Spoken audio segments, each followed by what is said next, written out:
de chez toi, Fred. Bonjour, Comment vas-tu? Ça va très bien. Alors que fais-tu aujourd'hui au jardin? Aujourd'hui je suis en train de prélever les graines de mes delphiniums. Delphinium. Delphinium, une plante peu connue, enfin en tout cas qui est moins connue maintenant, Oui. mais que l'on appelle aussi, et là ça sera sûrement plus parlant aussi, le pied d'alouette. Pied d'alouette. Sympa de ta part ça. Ah ben un petit clin d'œil comme petit ça. Clin d'œil à mon roman. À ton roman, Sympa.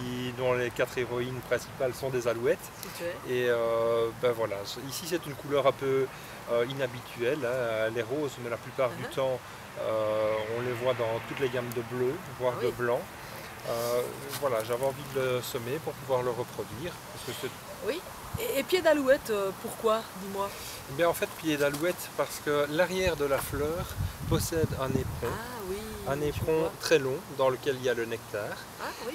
Et cet éperon, en fait, a carrément une ressemblance assez frappante avec la griffe qu'ont les alouettes, en fait, à leurs pattes. À la patte arrière, donc à l'arrière, oui. de la patte. Oui, tout à fait. Maintenant, en tout cas chez nous on dit pied d'alouette par sa ressemblance avec l'arrière de la fleur, qui est un petit peu de la famille de l'aconite en fait, hein. Même elle est toxique aussi d'ailleurs. Sauf que l'aconite n'a pas cet éperon qui se trouve derrière. Par contre les Grecs l'appelaient plutôt oui, voilà, oui, le nom latin hein, vient de delphinium, qui vient de Delphis en fait, Delphis qui veut dire dauphin, parce que les Grecs anciens imaginaient le bouton de la fleur avec une ressemblance assez frappante avec le dauphin. Alors là, bon, il faut peut-être un peu d'imagination pour y voir un dauphin, mais en même temps les dauphins, ils ne les avaient peut-être pas directement sous les yeux comme on peut les avoir maintenant, mais les noms sont dérivés. D'ailleurs on appelle cette plante aussi la dauphinelle, ça c'est beaucoup moins connu je pense. Mais dauphinelle, pied d'alouette, Delphis, delphinium, voilà.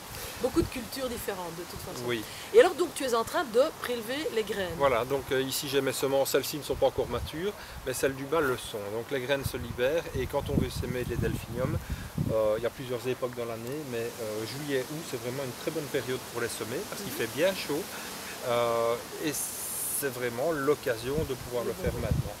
Donc voilà. Elles ont fleuri, elles ont formé leurs graines, tu récupères les graines et puis tu vas les semer. Exactement. C'est l'ordre des choses. Exactement. Donc voilà, c'est pas difficile, hein. Je viens avec mon sécateur et je récolte. Alors c'est aussi quelque chose qui est intéressant, c'est de récolter les graines de manière, une fois qu'elle aura fini de fleurir complètement, je la rabats à 10 cm du sol. Ah oui. Et ça va me permettre d'avoir une deuxième floraison. Donc septembre-octobre, il va refaire une poussée, certes moins spectaculaire que la première année, que la première fois dans l'année, mais il va refleurir une deuxième fois grâce à ce système. Ah oui. Et si on ne la rabat pas, elle ne refleurit pas. Ça, non, généralement elle va sécher sur place, elle fait ses graines, ça s'ouvre complètement et ça reste. Bon, ça peut être intéressant pour les oiseaux qui viendront prélever les graines, mais vous n'aurez pas une deuxième floraison. Que cette deuxième floraison, on peut laisser monter à graines en fin d'année, et là ça servira plutôt aux oiseaux pour l'automne. Moi j'aime bien nourrir en automne-hiver, hein, tu sais bien, les oiseaux. Donc les oiseaux mangent ces graines là aussi alors, les graines de delphinium peuvent les manger. C'est parfait. Bon, on va te suivre pour le semis alors. Oui.